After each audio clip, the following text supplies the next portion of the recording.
Baik, bismillahirrahmanirrahim. Seperti biasa, kita buka dulu dengan doa ya. Alhamdulillah, alhamdulillahilladzi nahmaduhu wa nasta'inuhu wa nastaghfiruh wa na'udzu billahi min syururi anfusina wa min sayyiati a'malina. May yahdihillahu fala mudilla lahu wa la yudlil fala hadiyalah. Asyhadu an la ilaha illallah wa asyhadu anna Muhammadan abduhu wa rasuluh la nabiyya ba'da. Rabbi shrah li sadri wa yassir li amri lisani yafqahu qawli. Wa inna nas'aluka ilman nafi'an wa rizqan thayyiban wa amalan mutaqabbala. Rabbi zidni ilman warzuqni fahman waj'alna min ibadika sholihin. Amin ya rabbal alamin. Alhamdulillah. Ya, jadi untuk suaranya saya mute, tapi untuk videonya bagi teman-teman yang bisa menampakkan videonya, boleh ya, boleh buka videonya. Baik, coba aku sapa satu-satu di sini ya. Udah ada Mbak Aprilita dan Mbak Nida, terima kasih sudah membuka kamera. Mbak Asti dari Surabaya. Mbak Asti, hai. Ada Mbak Dianti, ada Mbak Dewi Nuraini, ada Mbak Happy Khan ya, benar ini. Mbak Ina, Mbak Indatul, Mbak Lailatul, Mbak Desi, Malia, halo Malia, geng juga nih barengan sama Mas Asti. Terus ada Mbak Nila Zulfa, selalu muncul dimanapun berada. Kak Linda, admin kita, Mbak Ayu Sagita, dan Mbak Santi, ada Mbak Widya, halo Mbak, ada Mbak Munadi Rotun, dan juga ada Mbak Nining. Alhamdulillah ya, kita bisa berjumpa di kesempatan malam hari ini dalam keadaan sehat walafiat, dan kita niatkan untuk mencocokkan jodoh. Iya, bagi yang masih rusuh boleh nggak on cam dulu, silahkan. Ya, jadi apa sih nanti diisi di preview ini? Sebetulnya pertama adalah perkenalan ya, perkenalan dari saya supaya teman-teman semua tuh tahu kisopo sing ngajar gitu ya, ini siapa, kompetensi apa yang dimiliki kok berani-beraninya ngajar, kemudian pengalamannya apa aja gitu ya, biar biar kenal, karena kan kalau tak kenal maka harus ya. Izin aku oh ya. Nah, kemudian setelah perkenalan, hari ini saya akan bahas ini aku udah bikin 8 materi ya. Jadi Bata Bisnis itu nanti aku ceritakan awal mulanya seperti apa, kemudian 8 materi ini apa saja, dan kemudian saya akan bahas satu di antara ke-8 materi tersebut ya.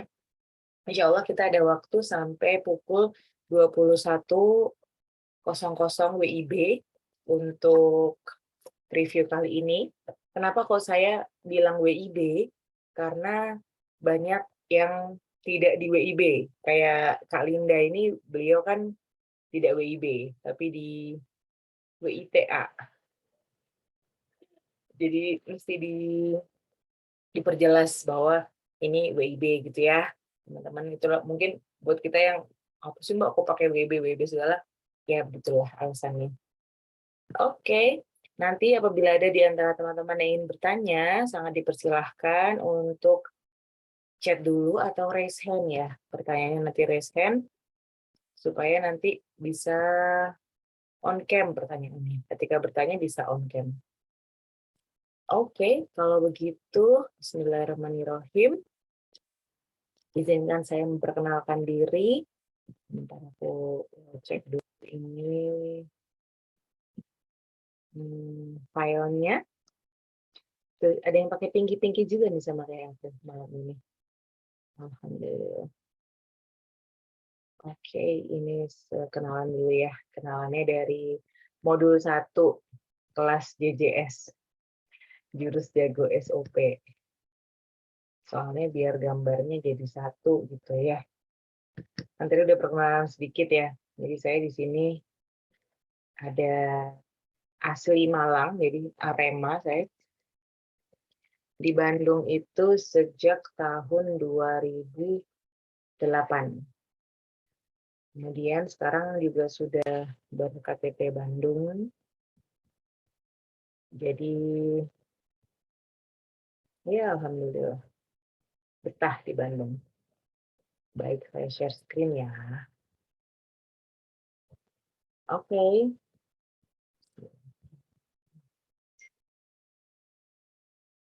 Ya, ini nama saya Herlianti. Saya lulusan dari jurusan International Business Management Studies di In Holland University of Applied Science di Netherlands, ya, di Belanda, di kota Heartland. Kemudian saya double degree ke University of Gävle di Sweden. Saya certified NLP coach dari INLPS Indonesia NLP Society. Kemudian saya bekerja sebagai ibu rumah tangga dan juga konsultan manajemen dan SOP untuk UKM, juga mengajar online. Itu ada sosial media saya ya, ada di IG, tadi sudah di-share sama Kak Linda, juga di FB. FB-nya follow dulu aja karena pertemanannya saya udah belum cek. Nah, ini ada 3 buku yang sudah saya tulis. Yang pertama itu justru sebelah kanan, berjudul Para Guru Kehidupan. Jadi ini adalah buku antologi yang ya cerpen lah ya. Tapi bukan ngarang gitu. Cerita pendek tapi bukan fiksi. Dia non fiksi.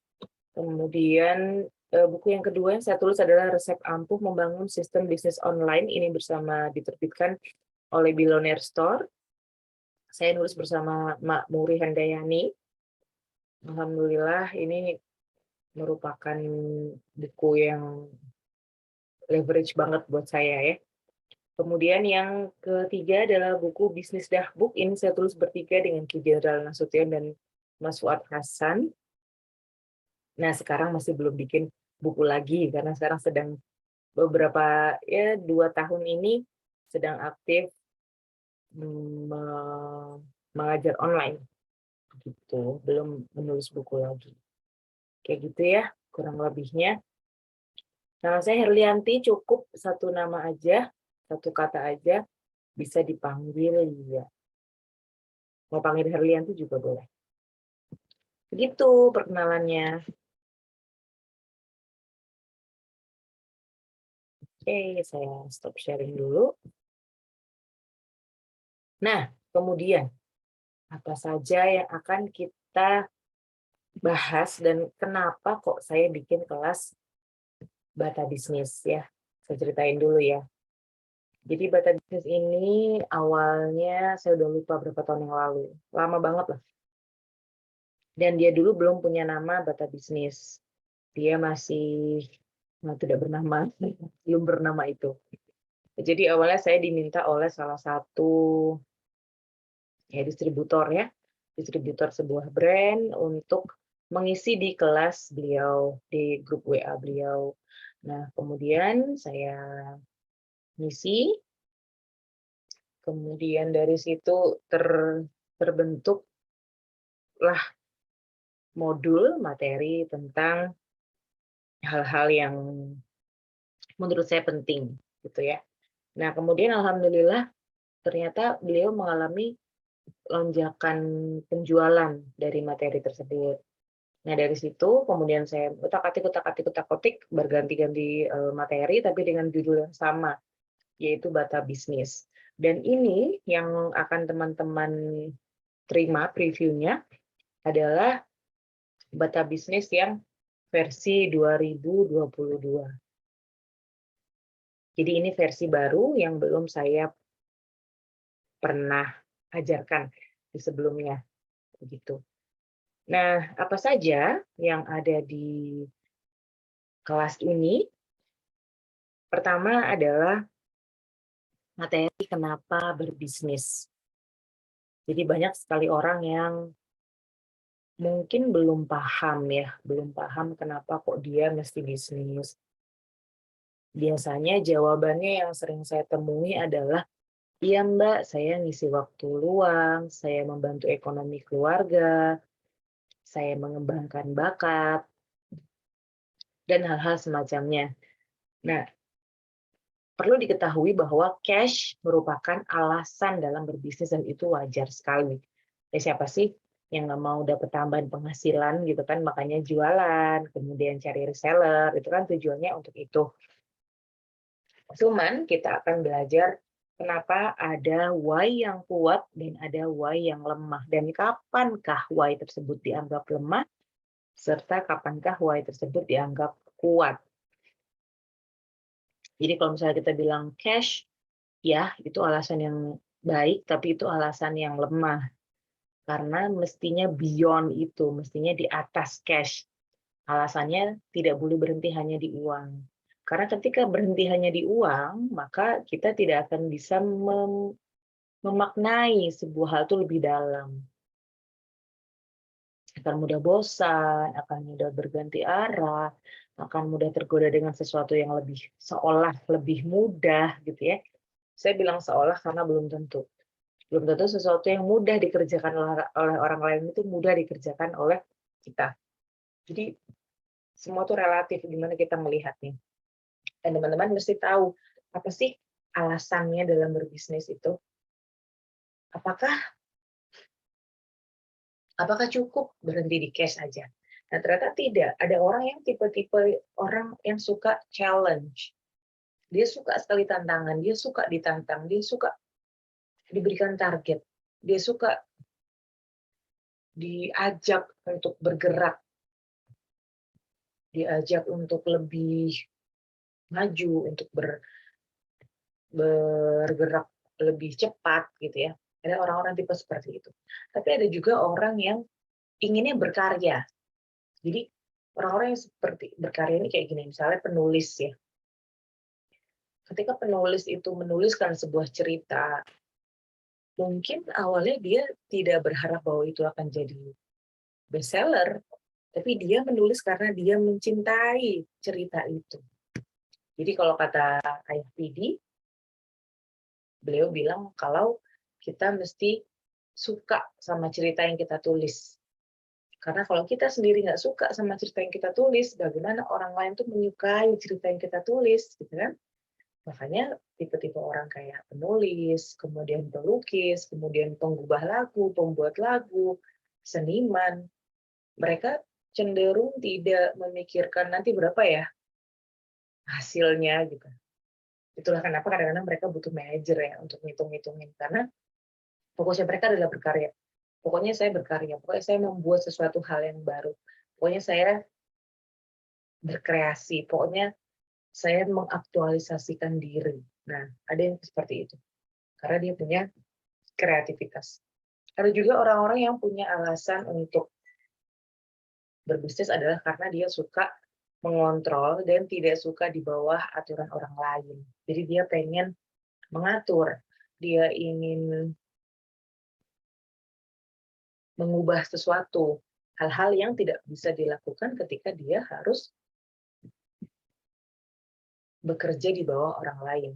Dan apakah ini salah? Ini nggak ada yang salah. Ini semua preferensi tiap orang. Jadi tidak ada yang benar, tidak ada yang salah. Hanya saja cash itu, uang itu adalah selemah-lemah alasan. Jadi kalau misalnya, iya Mbak, aku pengen banyak uang. Berapa? Misalnya aku pengen 1 bulan aku bersih 50 juta. Oke, buat apa? Buat ini. Nah, ketika dia sudah memaknai bahwa uang itu adalah alat untuk mencapai A, B, C, D, bisa jadi dia sudah memaknainya dengan lebih dalam. Tapi kalau dia cuma aku pengen 50 juta bersih, oke buat apa? Ya nggak apa-apa, biar aku misalnya beli gadget terbaru, ya nggak apa-apa, nggak salah dengan gadget terbaru, tapi maknanya bagaimana? Apakah dia ingin pamer aja dengan kepemilikan gadget tersebut, ataukah ada sesuatu hal yang bisa dia dapatkan dari gadget tersebut? Kayak gitu ya. Jadi dari kenapa berbisnis aja kita akan membahas tentang 4 alasan. Nah, kemarin saya ngobrol sama salah satu klien tentang couple planner ya. Terus terang kalau saya tidak bukan yang mengharuskan couple planner. Jadi buat saya setiap orang itu punya takdirnya masing-masing, ya kan? Allah itu menciptakan manusia berbeda-beda, menciptakan manusia itu dengan kelebihan dan kekurangan berbeda-beda, dengan kesukaan berbeda-beda, itu pasti ada tujuannya gitu. Sehingga kita tidak boleh memaksakan pasangan kita harus couple planner, harus couple planner. Loh, iya kalau dia cocok. Kalau dia nggak cocok bagaimana? Misal iya kalau beliaunya suka berbisnis, kalau beliau nggak suka bagaimana? Jadi hal-hal seremeh itu ya, sesimpel itu akan mengganggu mindset kita dan akan mengganggu hasil penjualan kita. Jadi ada satu orang yang bilang ke saya, "Mbak, bisnisku ini nggak bagus karena aku bukan couple planner." Loh, apa hubungannya? Iya, karena katanya yang bagus itu yang couple planner. Aku langsung kaget dong ya. Loh ya enggak dong, yang penting itu suami ridho. Suami ridho dengan kegiatan tersebut. Suaminya ridho nggak? Jadi nggak harus suaminya ikut terjun di situ. Kalau ngomong suaminya nggak suka di situ, kalau misalnya beliau lebih sukanya yang lain, nggak boleh dong maksa.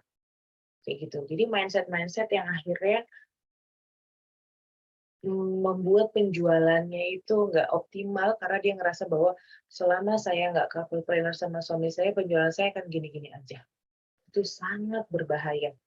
Makanya teman-teman kalau misalnya merasa ada yang seperti itu di pikirannya atau pernah memikirkan seperti itu, bisa jadi itu karena apa yang kita pikirkan itu dia akan menjadi apa yang kita fokuskan. Jadi energy flows where attention goes. Salah satu prinsip NLP. Jadi energi kita akan pergi kemana fokus kita diberikan. Kalau kita fokusnya pada harus benar, akhirnya yang ada kita malah sibuk mengkapel plannerkan suami, bukan sibuk untuk mengembangkan bisnis. Kayak gitu ya. Nah, apa sih bedanya kelas Bata Bisnis ini dengan kelas-kelas saya yang lain? Karena saya beberapa ngajar kelas yang lain ya, yang best seller itu kelas LFU, Leadership for UKM, dia membahas tentang leadership. Jadi dia tidak membahas tentang teknis-teknis, tapi lebih ke bagaimana kita mengembangkan kepemimpinan dalam diri kita, bagaimana kita merasa bahwa kita tuh layak memimpin, bagaimana kita merasa bahwa kita tuh memang diciptakan untuk menjadi seorang pemimpin. Jadi leadership for UKM itu saya ngajar juga. Kemudian ada kelas juga yang khusus membahas tentang SOP, yaitu kelas jurus jago SOP yang tadi sempat saya lihatkan ya, ini slide-nya. Dan ini SOP hanya khusus bahas SOP. Nah, kalau Bata Bisnis, saya melihatnya bahwa ini sebuah kelas yang berisi tentang struktur-struktur bisnis yang perlu atau pilar-pilar bisnis. Jadi di pikiran saya itu bisnis adalah sebuah rumah, sebuah bangunan. Dan mesti dibangun dari bata per bata. Mesti ada pondasinya. Dan Bata Bisnis itu adalah salah satu pondasi pemikiran kita. Jadi kalau teknis jualan, teknis untuk mengaplikasikan sesuatu aplikasi gitu kan ya, optimasikan aplikasi itu kan sangat banyak ya. Dan saya tidak berfokus di situ, saya lebih pada ke mindset teman-teman semua. Bagaimana teman-teman bisa membangun sebuah mindset yang tepat dan kuat ya. Sehingga dengan mindset tersebut harapannya akan berbuah bisnis yang membahagiakan, menyenangkan, dan juga menghasilkan. Itu. Baik, kalau ada pertanyaan silahkan ya, chat ya. Karena selama nggak ada yang nanya, saya akan ngomong terus. Iya, silahkan. Chatnya lewat WA ya? Pertanyaannya di chat di sini aja nggak apa-apa Mbak. Di bawah tuh ada bagian chat Mbak Dianti. Kalau di WA aku nggak lihat WA sih. Bisa sih aku lihat di WA. Ya Bu, terima kasih.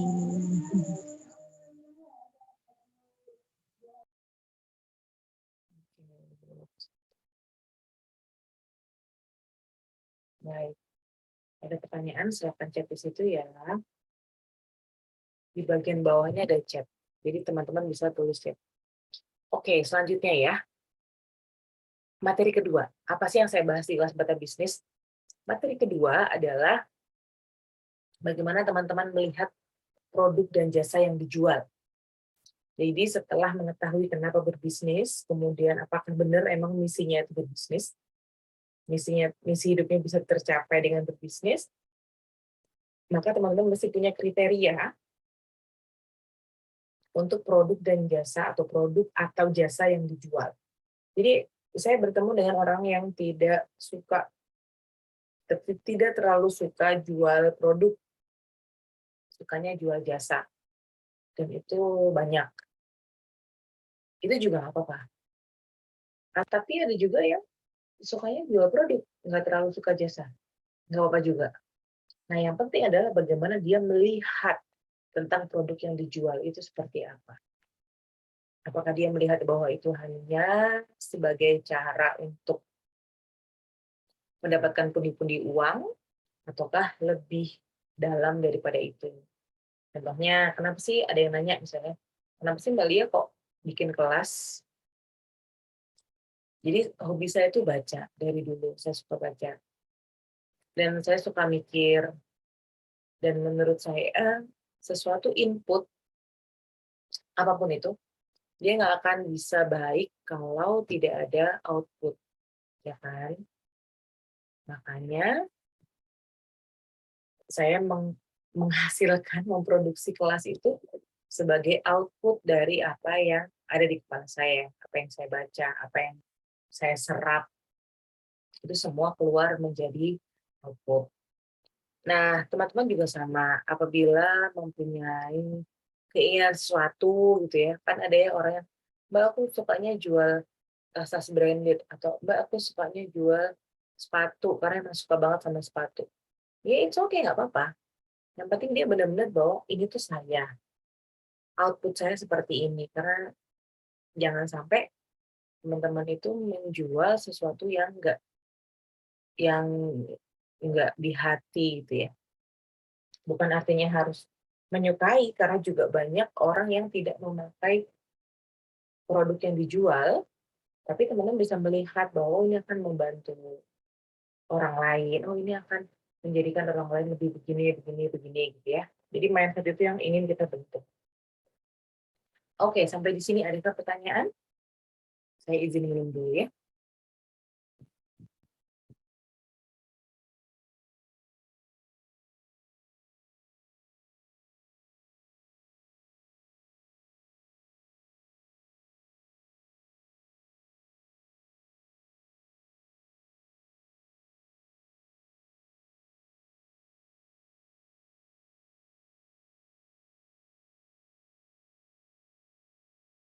Baik, silakan Mbak Dianti. Waalaikumsalam warahmatullahi wabarakatuh.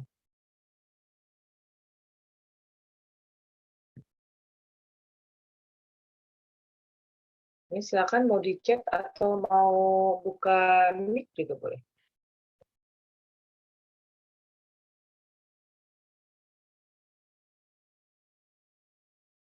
Mohon maaf, ini kayaknya internet saya agak lemot. Saya izin untuk off cam ya. Saya stop videonya dulu. Baik. Saya masih di sini, teman-teman. Ya. Boleh silakan Mbak Dianti.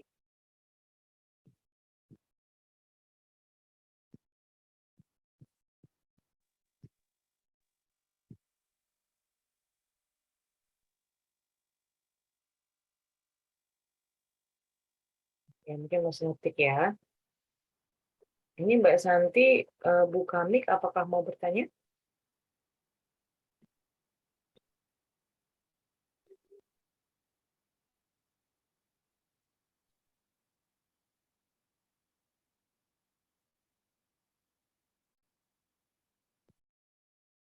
Baik, kalau belum nanti silahkan ini ya, silahkan chat ya.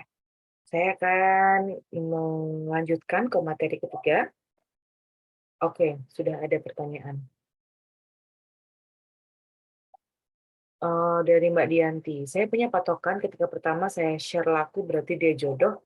Ketika pertama saya share nggak laku nggak jodoh. Nah, ya itu hmm, kalau aku sih nggak setuju ya. Maksudnya aku share berkali-kali bisa jadi belum closing juga. Jadi tergantung banyak banyak faktor menurutku. Tapi kalau misalnya Mbak Dianti punya kepercayaan atau patokan seperti itu, ya monggo. Ya, ya mungkin itu sedikit kepercayaan ketika pertama di-share dia laku, kita kan lebih semangat lagi untuk share. Ah, iya, kalau semangat iya bener ya. Kita jadi semangat kalau dia ini ya, kalau dia langsung laku. Nah, pertanyaannya, apakah kita punya pola yang sama ketika kita share sesuatu di pertama kali? Pola itu seperti apa? Pola itu seperti checklist, misalnya ada SOP-nya. Setiap saya share pertama kali, maka harus mengandung satu, misalnya foto. Dua, kalimatnya mesti mungkin menceritakan tentang pengalaman saya memakai barang tersebut, ataukah menceritakan sesuatu. Jadi apakah justru yang aku pertanyakan adalah apakah punya standar, apakah Mbak Dianti punya standar untuk postingan pertama? Karena ketika tidak ada standar untuk postingan pertama, itu berarti sebetulnya sudah dari intuisinya udah nggak suka. Jadi misalnya, kok aku posting ini nggak laku ya? Kayaknya enggak deh. Nah, itu bisa jadi pertanyaannya postingnya bagaimana? Gitu. Kalau dia postingnya sama dengan yang lain yang langsung laku itu, nah baru, kalau aku baru akan bilang bahwa ini nggak jodoh. Tapi kalau misalnya checklistnya beda, misalnya ada produk A, aku bagus-bagusin postingannya. Kemudian produk B, aku cuman posting segitunya aja. Terus habis itu B nggak laku. Terus aku ngerasa bahwa, tuh kan B nggak laku, emang nggak jodoh. Nah, kalau buatku nggak bisa gitu. Karena ini nggak apple to apple. Tidak membandingkan sesuatu yang sama. Ini sama kayak membandingkan antara apel dan semangka. Jauh banget gitu. Jadi saranku buat Mbak Dianti, silakan bikin standar. Standar postingan pertama itu seperti apa. Hingga kepercayaan tadi ya, dalam tanda kutip, kepercayaannya tadi bisa terbukti bahwa oke ini laku, ini nggak laku. Wong saya postingannya sama kok, kayak gitu. Bisa dipahami ya Mbak Dianti ya. Ya, awal kali posting itu yang harus diperhatikan. Yes, standar pertama kali posting tuh mesti dibuat. Sama nggak standarnya? Kayak gitu.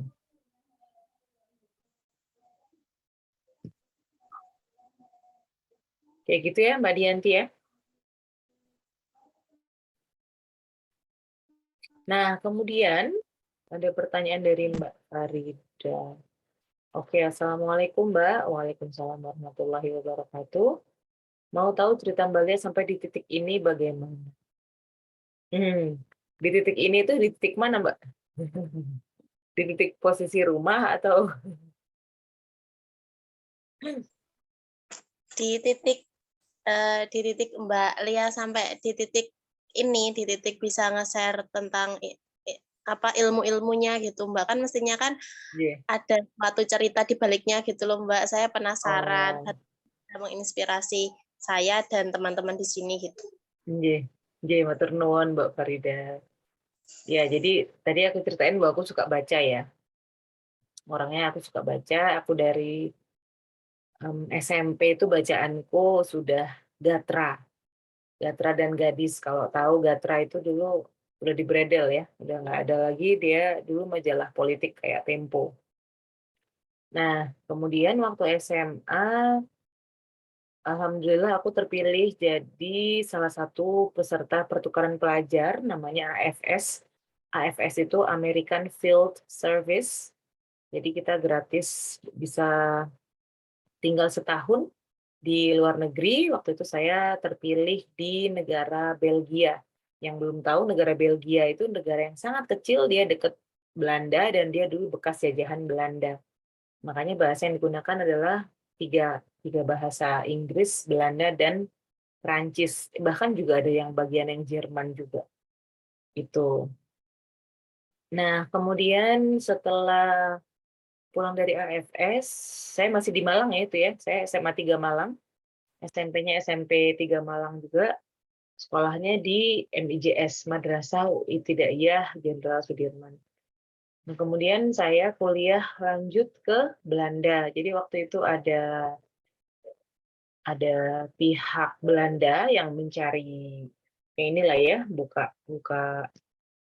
dia baru buka kampus, in Holland tuh baru buka kampus, dia cari murid, dan waktu itu ada beasiswa tapi tidak full ya, beasiswa hanya untuk tuition fee saja. Kemudian alhamdulillah saya tes dan keterima, jadinya kuliah di Belanda. Nah, waktu kuliah di Belanda ada di semester 3 ya, semester 3 itu ada program pertukaran pelajar double degree kita bisa milih, kita bisa pilih ke Sweden atau kita pilih ke UK atau pilih kemana gitu ya. Alhamdulillah saya dan 6 teman saya kita terpilih di Sweden, di Swedia. Gitu, terus dari Swedia saya pulang lagi ke Belanda, kemudian saya lulus. Nah, ketika di Bandung saya sempat kerja di perusahaan teman saya. Sekarang udah besar, dulu mah kecil banget. Kemudian saya bekerja juga di klinik, sempat bekerja di klinik di bagian SOP-nya. Nah, karena saya tuh orangnya suka belajar, jadi saya belajar NLP di Indonesia NLP Society. Apa itu NLP? NLP adalah ilmu tentang pemrograman pikiran kita. Jadi Neuro Linguistic Programming, pemrograman melalui kata-kata yang kita pilih. Bagaimana kata itu ternyata sebuah kata itu sangat berpengaruh tentang bagaimana kita melihat sesuatu.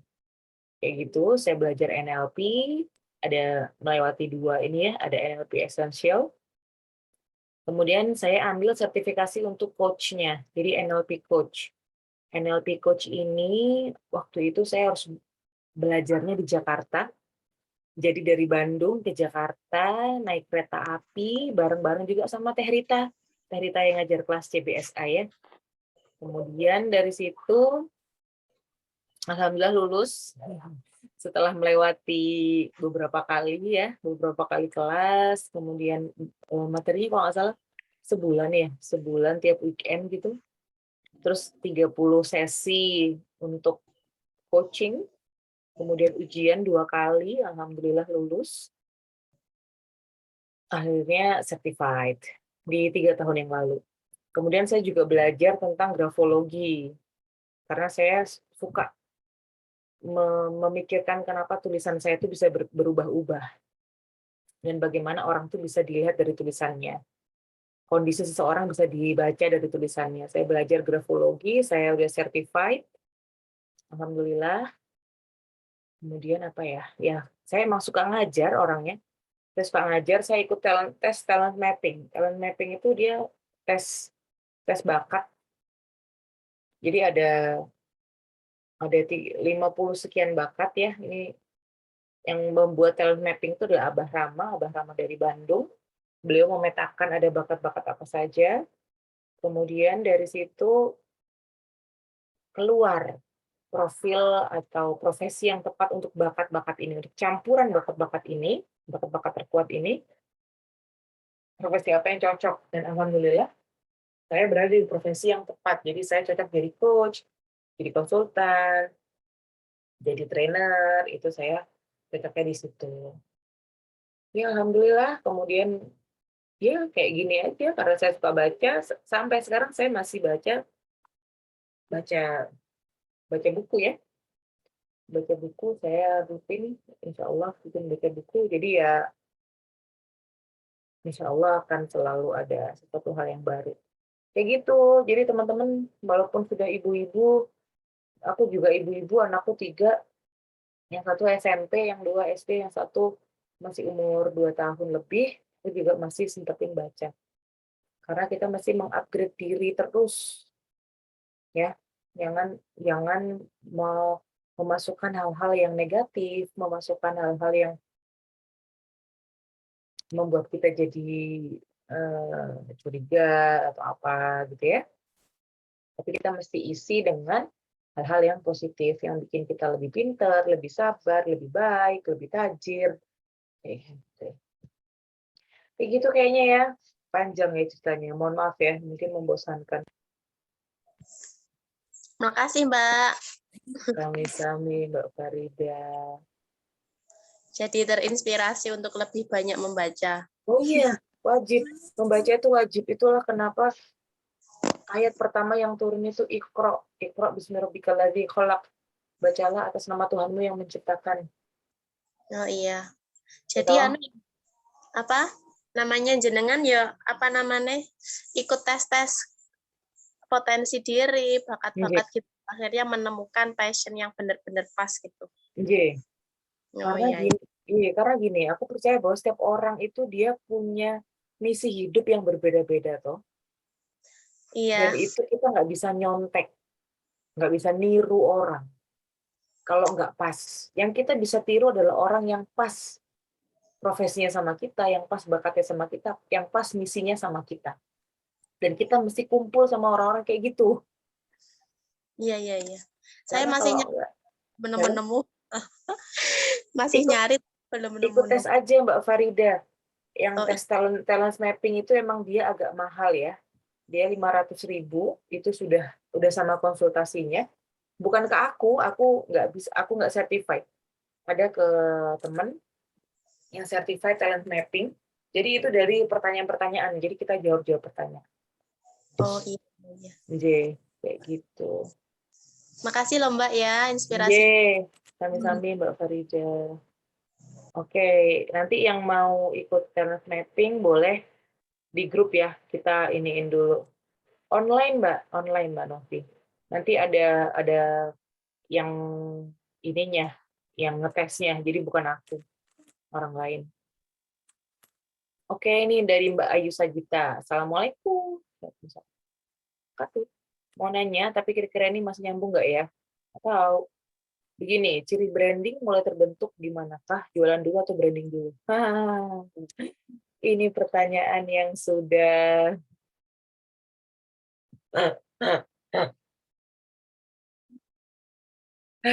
ya.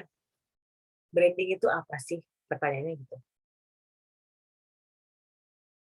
Bentar ya, saya izin 2 menit bentar ya. Bentar aja.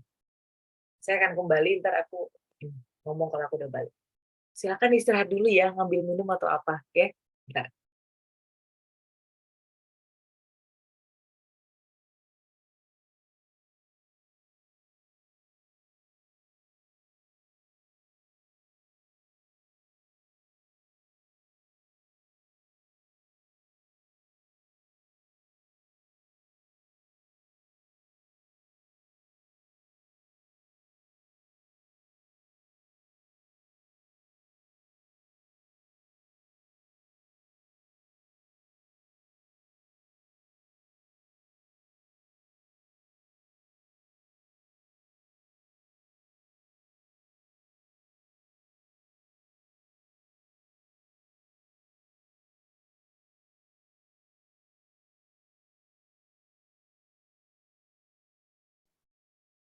Oke, aku sudah kembali, alhamdulillah. Mohon maaf ya, videonya masih aku matiin soalnya ini internetnya agak-agak lemot, takutnya kalau aku nyalain. Oke, jadi gini, Mbak Ayu bisa ngomong nggak? Menurut Mbak Ayu, branding itu apa?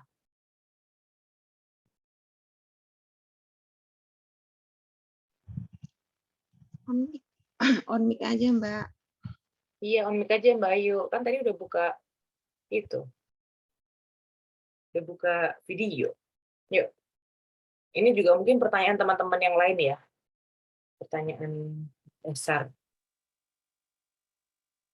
Oke. Gimana Mbak Ayu? Branding itu apa sih? Gimana caranya orang itu mengenal kita? Bener nggak sih?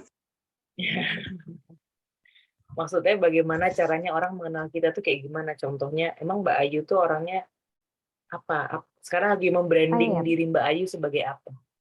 Menonjolkan ciri khas gitu mungkin? Atau kita nih seorang apa gitu. Oke. Nah, terus pertanyaannya kenapa kok branding dulu atau jualan dulu? Itu kenapa kok pertanyaan itu bisa muncul? Biasanya yang dilihat itu siapa yang jualan gitu. Biasanya Hmm. aku mau beli sama Mbak Ita aja deh soalnya aku kenal gitu. Hmm. Biasanya seperti itu.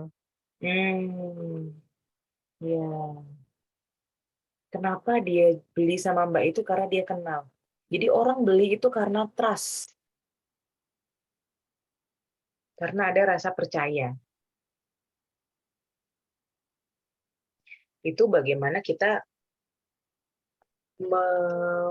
sebenarnya materi nomor 2 ya, produk dan jasa yang dijual.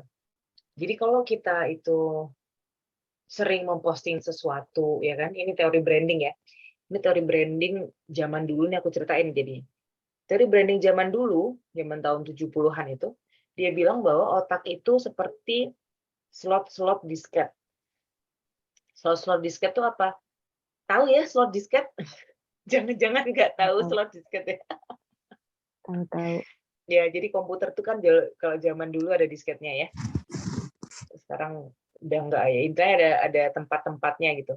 Dan mereka dulu percaya bahwa ketika dirimu sudah menjadi pertama yang masuk ke dalam slot tersebut, itu artinya dirimu tidak akan bisa digantikan oleh merek lain. Jadi be the first, harus yang pertama.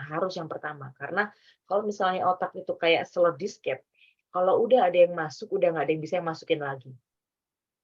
Itu teori branding jadul. Nah, selanjutnya dengan adanya teknologi, kemudian orang makin meneliti, ternyata otak tuh kerjanya nggak kayak gitu. Otak itu dia terdiri dari sinaps-sinaps yang saling berhubungan. Dia kayak sambung menyambung gitu. Jadi ini nyambung menjalar, ini nyambung menjalar, ini nyambung menjalar. Jadi dia bukan seperti slot disket yang terkotak-kotakan gitu. Kemudian di teori tersebut disampaikan di teori yang baru ini. Jadi teori lama jadinya gugur ya. Teori lama gugur. Nah, kemudian di teori yang baru itu disampaikan bahwa yang membuat brand itu kuat adalah banyaknya sinaps-sinaps yang terhubung terhadap sesuatu. Jadi kalau misalnya kita lihat ya, aku dulu belajar tentang teori ini, aku bahas tentang Coca-Cola dan McDonald's. Jadi pada waktu kuliah ya, ini belajar waktu kuliah. Jadi Coca-Cola itu dia, ingat nggak iklannya Coca-Cola kayak gimana? Selalu ada butiran air di luar botolnya. Kemudian kayaknya seger banget kalau minum Coca-Cola. Lagi panas gitu ya, terus minum Coca-Cola. Dan apapun iklannya, tapi 2 poin itu selalu ada. Seger banget minum Coca-Cola. Terus jadi senang, have fun. Kalau Coca-Cola itu seru gitu ya. Nah, itu adalah hal-hal yang ditanamkan dan dijadikan berhubungan dengan experience. Jadi experience kita. Jadi misalnya ini, oh kita jadi mempercayai bahwa kalau minum Coca-Cola itu bakal seger. Karena banyak masuk ke kepala kita. Terus, oh seger Coca-Cola itu have fun. Coca-Cola itu begini. Muncul asumsi-asumsi di kepala kita. Dan asumsi-asumsi itu ditanamkan oleh Coca-Cola melalui iklan-iklan yang dia bikin.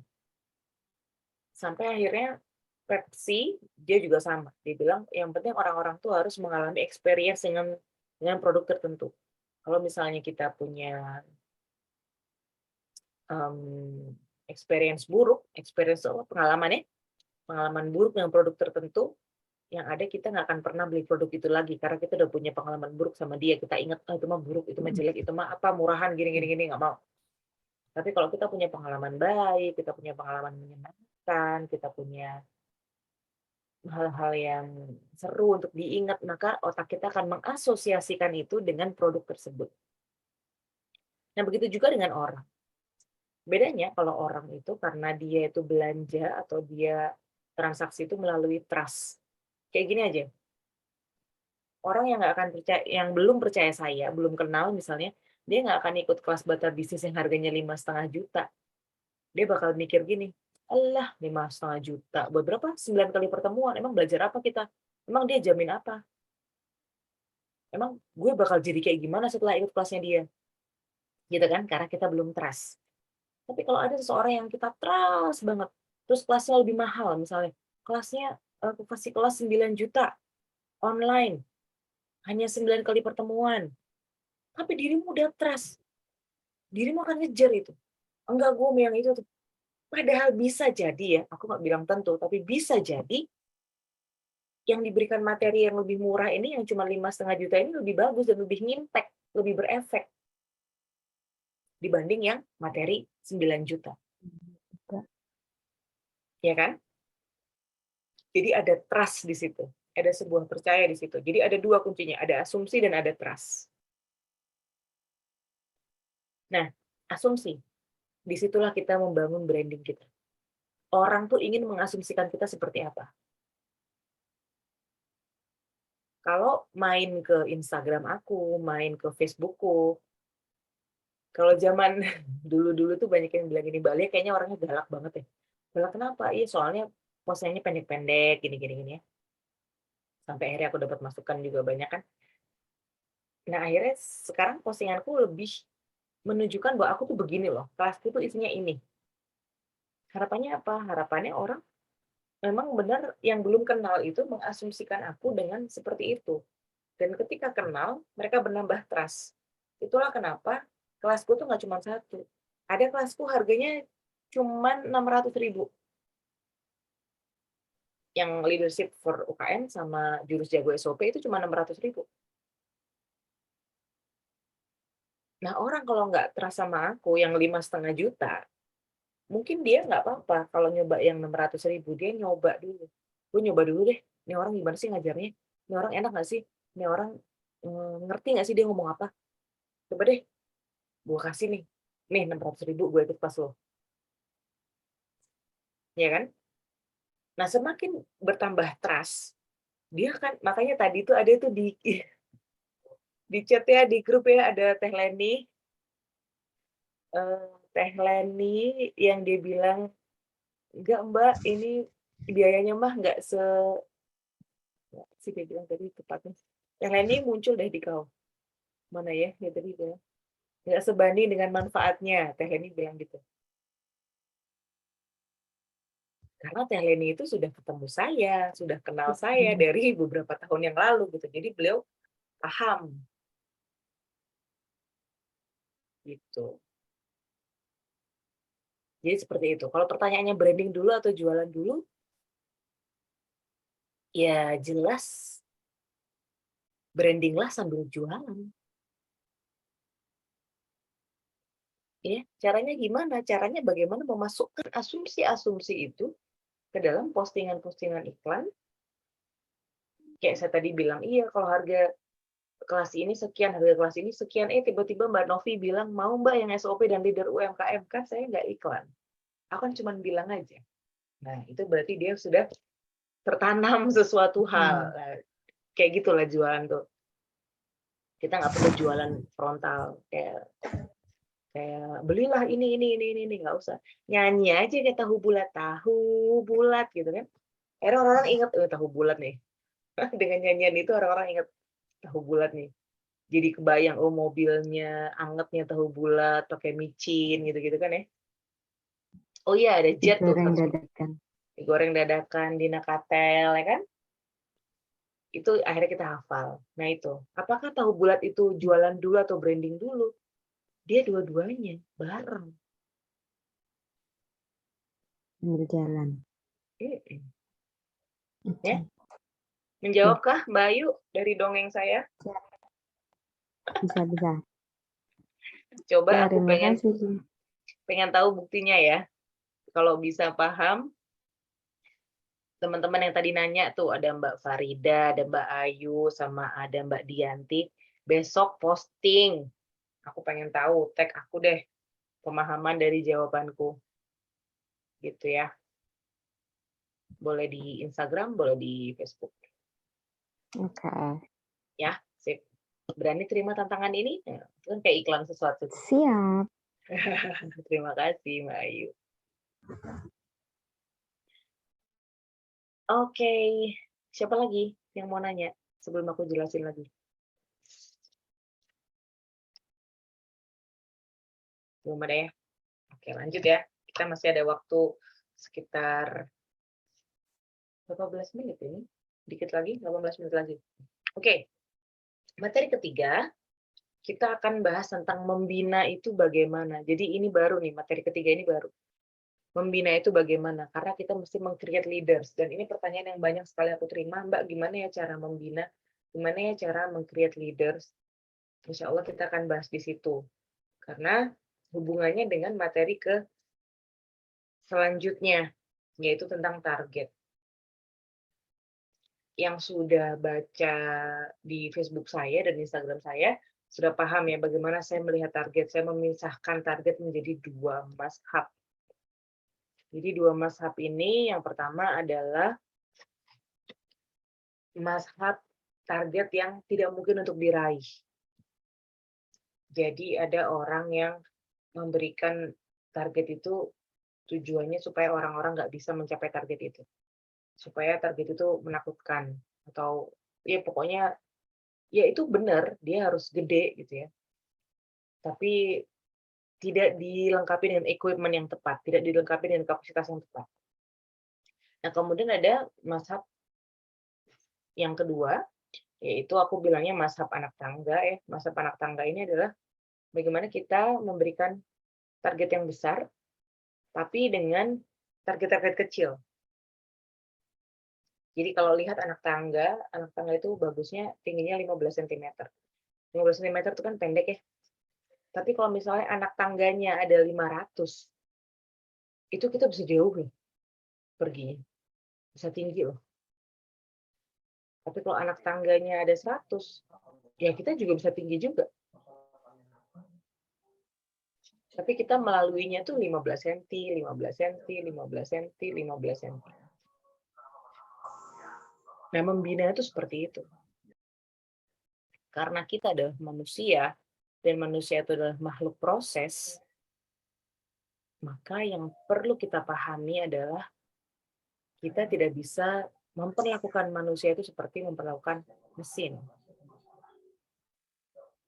Karena manusia itu unik ya, ada emosinya, ada senang, sedih, ada bete, ada percaya diri, ada nggak pede, ada. Jadi berhubungan sama manusia itu ilmu yang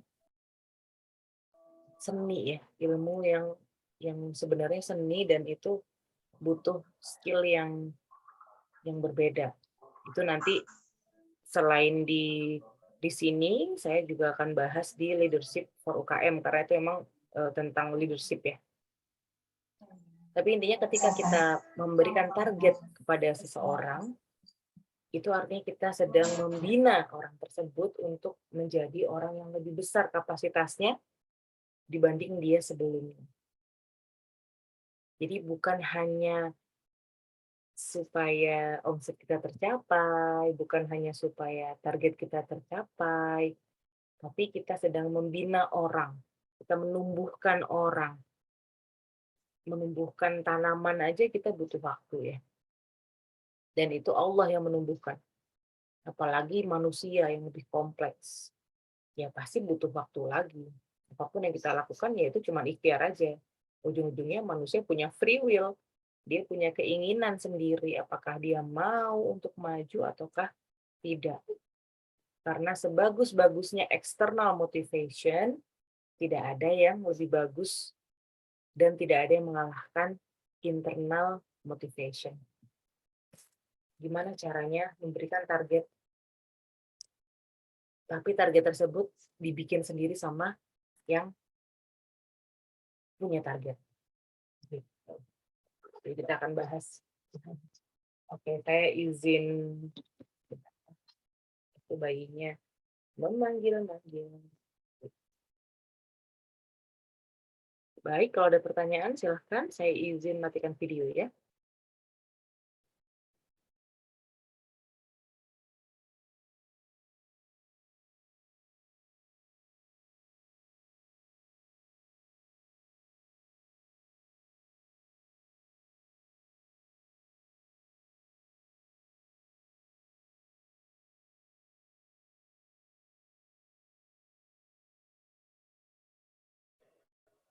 Baik, silahkan. Adakah yang mau bertanya atau menimpali? Ini kita baru materi ketiga. Oke, kalau belum saya lanjutkan ya. Bahasan keempat, kita akan membahas tentang kemampuan finansial pengelolaan uang. Jadi banyak sekali orang-orang yang saya temui, walaupun omsetnya besar, tapi ternyata untuk yang mendasar masih belum. Jadi belum memisahkan rekening, masih mencampur adukan uang, belum aware dengan laporan. Nah, ini yang bahaya sebetulnya. Bahaya banget. Sebentar ya, saya izin 10 detik.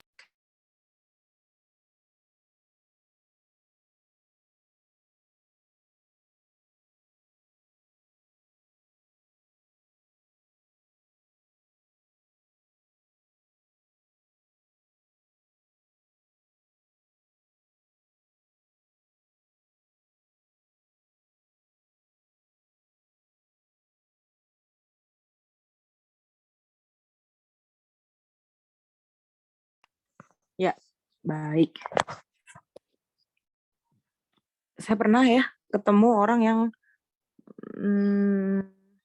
tidak care terhadap keuangan, dan ini bahaya sebetulnya. Kalau misalnya teman-teman nggak terlalu suka ngurusin keuangan ya, nggak terlalu suka di pencatatan, silahkan pekerjakan orang atau silahkan punya aplikasi yang memudahkan untuk pencatatan. Tapi syarat pertama memang harus memisahkan rekening. Jangan sampai itu rekening jualan sama dengan rekening pribadi. Bahaya. Apalagi yang menerima titipan-titipan uang.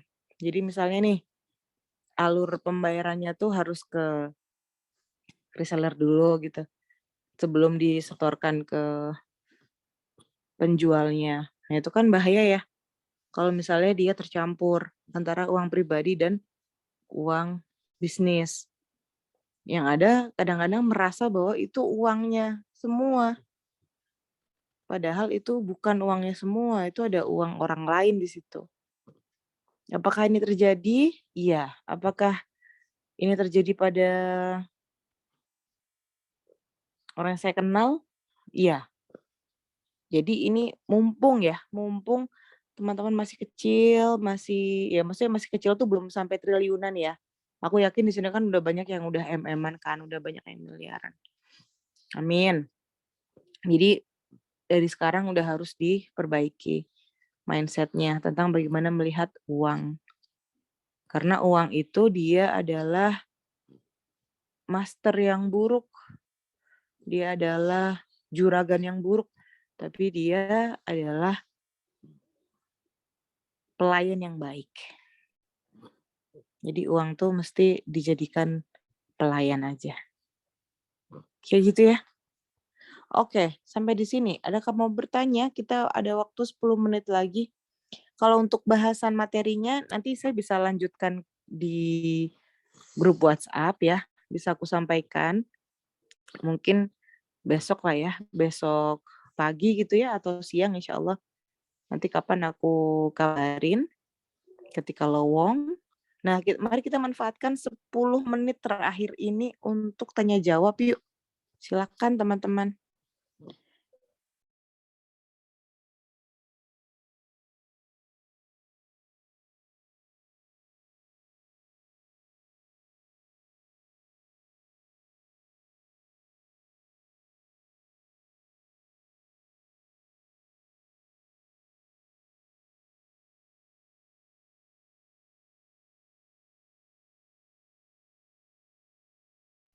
Ini belum ada yang nanya pada tidur ya? Coba aku pengen tahu, coba kasih reaction dong. Halo Mbak, Oh, Mbak Farida ada. Oke. Yang lain? mau Mbak Mutia masih ada. Hai. Hadir Mbak Lia, sip. Ayo Mbak Desi hadir, sip. Alhamdulillah, aku tidak dibilang sedang mendongengin. Ayo, siapa yang mau nanya? Siapa? Ayo. ya Mbak Lia. 8 menit. Ayo, monggo. Hai Mbak Mutiatul. Assalamualaikum Mbak Lia. Saya mau tanya ya, keempat ini tadi masalah finansial nih. Jadi selama ini memang ATM saya itu cuma satu ya. Itu semua memang. Jadi saya kan untuk tahun ini mendingnya saya udah lepas dari bendahara pondok, jadi beban saya nggak terlalu berat. Kalau yang kemarin itu saya kan jadi bendahara pondok, itu uang kadang kan wali santri sering nitip buat bayaran atau buat uang jajan gitu kan ya Mbak. Saya harus sering cross check juga itu. Kadang ada Masya Allah. nggak ada laporan kan gitu. Itu sering banget.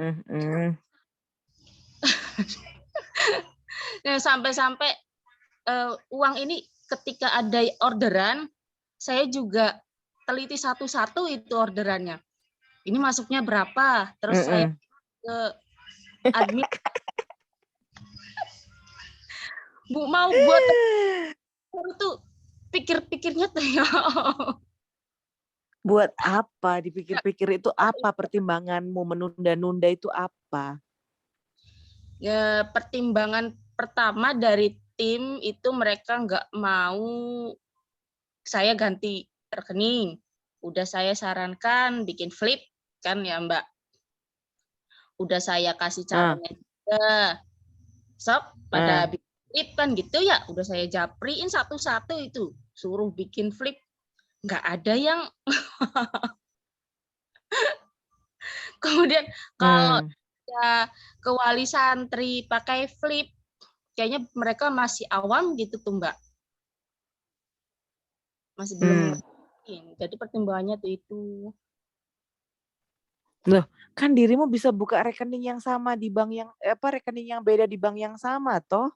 Bank apa tuh? Kamu pakai apa toh? BRI. Emang nggak boleh ada satu rekening lagi? Nggak boleh double Mbak.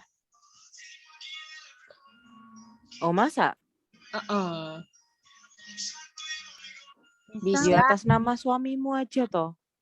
Iya, memang kadang wali santri ada yang transfer lewat suami. Tuh, kadang ada yang lewat kadang tanpa pengetahuan. Oke, terus sekarang terus rencanamu sekarang gimana? Ini udah 2022 loh sih genai. Rencana saya ini insya Allah kan khusus buat bisnis nih Mbak. Saya mau bikin rekening yang antara BCA atau Mandiri. Terus kapan? Nunggu uang dari suami. Tanggal berapa?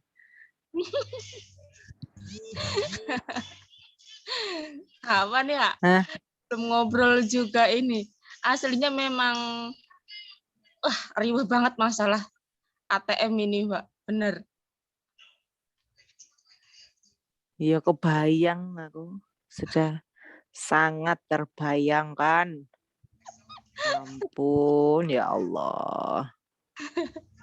Jadi kadang pas kemarin kalau pas masih dititipin sama wali santri itu kadang kan nggak sempet ngambil. Jadi talangin pakai pribadi. Jadi gitu Mbak. Astagfirullahaladzim. Kurangilah beban pikiranmu, kurangilah kerjaanmu yang nggak penting itu. Cepetan, wis. Makanya sekarang udah plong, bendaharanya udah diganti, itu udah plong banget, Mbak. Beneran, ya Allah. Iya, alhamdulillah. Terus pisahin.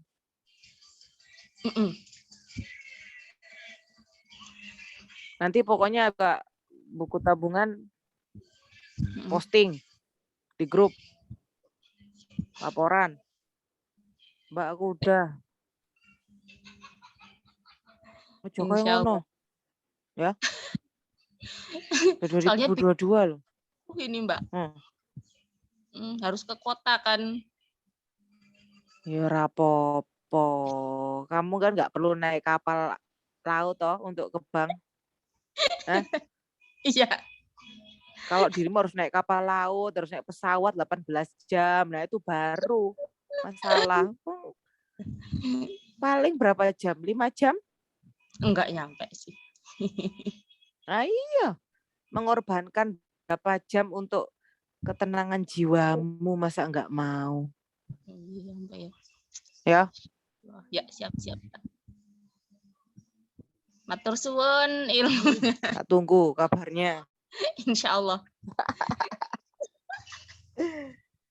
Alhamdulillah.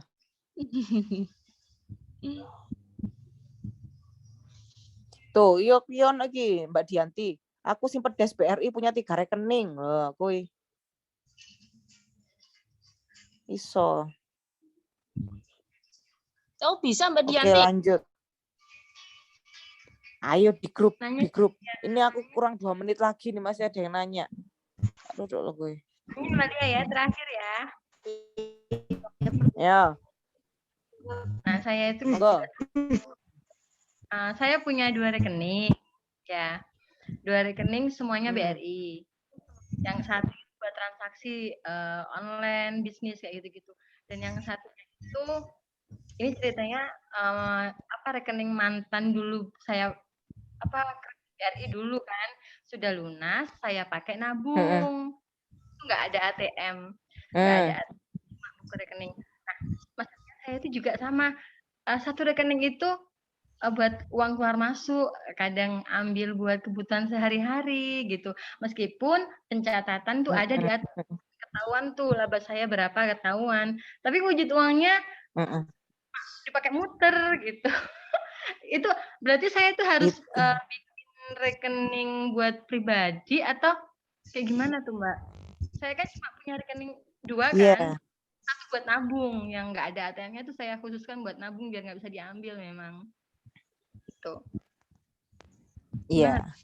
Oke. Jadi masalah keuangan ini kan masalah mental ya. Mau dirimu nggak ada ATM, kalau dirimu mau ngambil uangnya tinggal ngambil aja tuh. Jadi di mentalnya harus siap. Ada uang operasional misalnya nih. Aku tuh punya beberapa rekening ya. Ada di BCA, BNI, Mandiri. BNI itu aku punya 2 rekening. Mandiri aku punya 3 rekening. Di Danamon aku punya 1 rekening. Di Mandiri aku punya di BCA aku 1 punya rekening. Dan BCA ini khusus untuk transaksi jualan 1 brand. Jadi kalau ada misalnya saudaraku atau siapa transfer ke situ, aku langsung flip ke rekening operasionalku. Harus disiplin. Jadi mutasi yang dilihat sama admin itu ya memang mutasi kerjaan. Kalaupun aku misalnya ini aku ada yang transfer ke aku tapi saudara misalnya ke BCA, aku langsung nulis Lia pribadi, aku bilang Mbak kurangi ini kok buat flip Rp51 misalnya, Rp61, aku gitu, aku laporan. Jadi uang kerjaan itu bukan uang operasional. Beda lagi. Nanti gini misalnya uang itu rekeningnya sendiri. Nanti teman-teman akan transfer ke rekening yang berbeda dibanding kalau misalnya privat nih. Mbak Lia, aku mau konsul privat. Oh iya, itu aku akan kasih nomor rekeningku sendiri. Tapi kalau misalnya kelas itu nomor rekening yang berbeda. Kenapa? Karena di kelas itu ada urusan bagi hasil, ada ini, ada itu. Jadi mesti disiplin. Iya, Kalau iya. misalnya secara pencatatan ada tapi uangnya nggak ada, itu namanya uangnya goib, tidak kasat mata. Orang iso dinggo blonjo. Ikut muter, kadang ikut keluar uangnya. Tapi saya catat, saya tarik berapa Nah, gitu. itu. Arisan 100 misal ya, itu kelihatan. Cuma ya kecampur uangnya gitu. Maminya di satu di situ.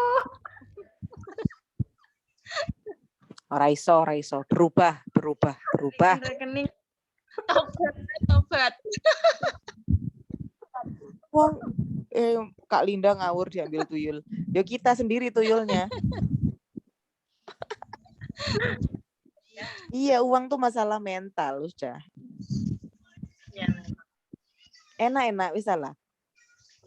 Buka rekening tuh paling antri berapa jam sih. Tapi ke depannya tuh enak, hidup itu sudah tertata. Oh ini uang ini, oh ini uang ini, oh ini uang ini. Oh ini uang ini, oh ini boleh aku pakai belanja, oh ini nggak boleh, oh ini tabungan anak, oh ini untuk haji, oh ini untuk apa. Wis ono semua. Nanti lu Mbak ngapain buka rekening banyak-banyak, isinya belum ada, ya minta ke Allah, ya Allah rekeningku udah ada 10. Ya Mbok ya diisi semua masing-masing banyak gitu loh, ya Allah, tinggal gitu. Ya punya Allah kok. Tenang aja. Urusan rezeki itu kan sudah dijamin, tapi ikhtiar kita tuh yang penting. Betul. Ya toh? Ya. Apa ini? Ya. Ya, pas. Ya, sip. Besok semua buka rekening. Keluar. Yang habis buka rekening laporan. Jumat.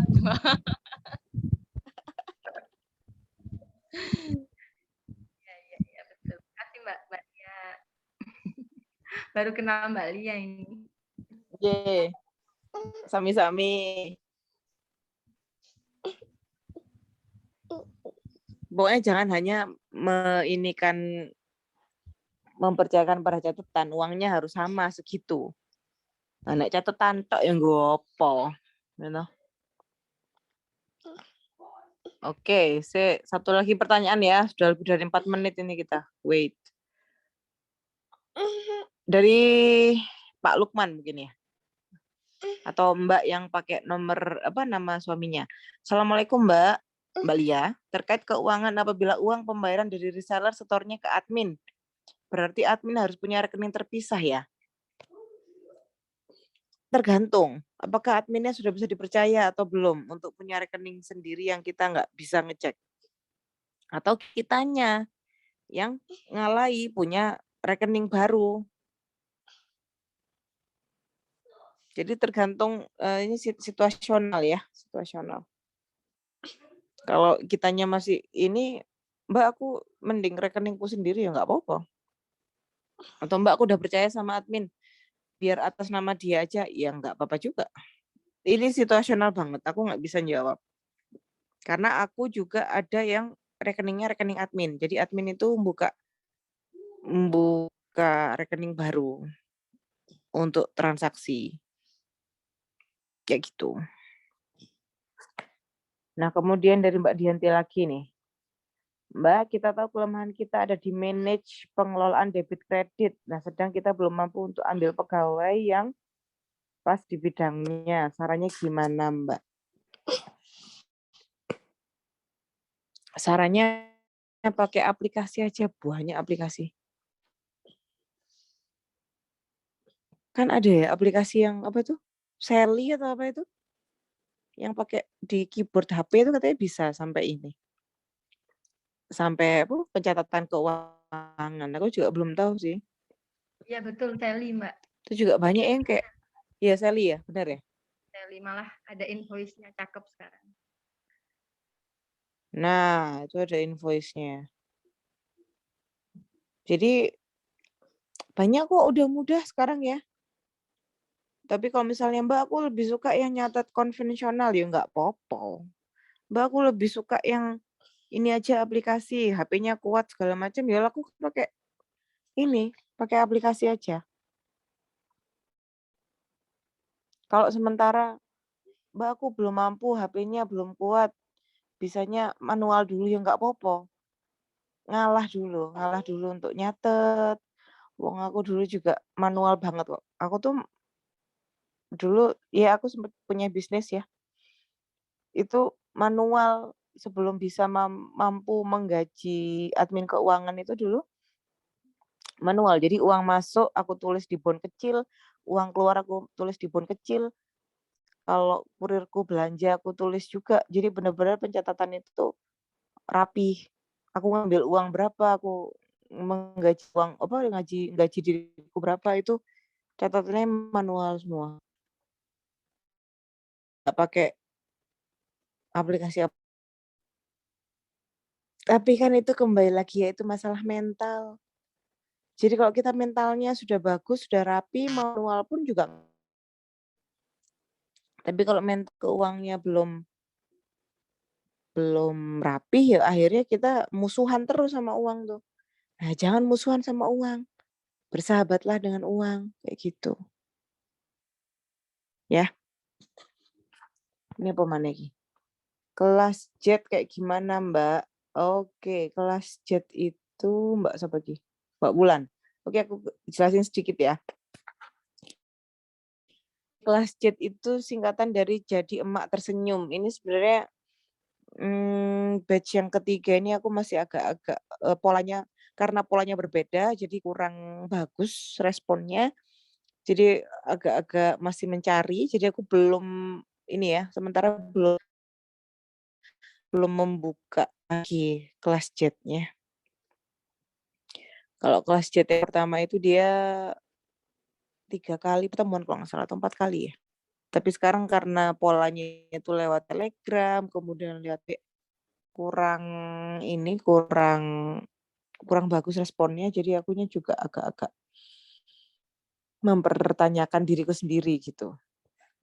Oke ya, kembali ke kelas Bata Bisnis, berarti aku masih ada sisa penjelasan tentang materinya yang belum aku jelaskan.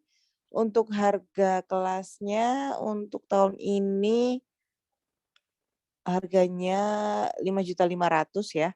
Materinya ada 8. Berarti 8 pertemuan kali Zoom. Kita ketemu seminggu sekali.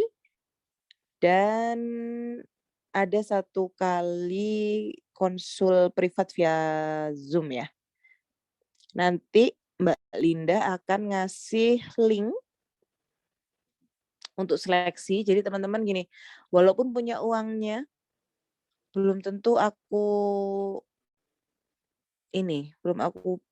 pilih ya. Jadi tergantung dengan masalah apa yang dihadapi. Jadi nanti akan ada form yang dikirimin oleh Mbak Linda dan di situ juga ada pertanyaan tentang ceritakan harapan teman-teman setelah ikut kelas Bata Bisnis. Nah, dari situlah aku akan menyeleksi lah ya kurang lebihnya. Kayak gitu ya. Mohon maaf atas segala kekurangan. Kita ketemu lagi di grup WA ya. Bagi yang mau tidur, selamat istirahat. Kita tutup acara ini dengan bacaan hamdalah. Alhamdulillahirabbil alamin. Istighfar 3 kali. Astagfirullahaladzim, astagfirullahaladzim, astagfirullahaladzim. Dan doa kafaratul majelis. Subhanakallahumma wa bihamdika asyhadu an la ilaha illa anta astaghfiruka wa atubu ilaik. Assalamualaikum warahmatullahi wabarakatuh. Waalaikumsalam warahmatullahi wabarakatuh. Iya, aku N ya.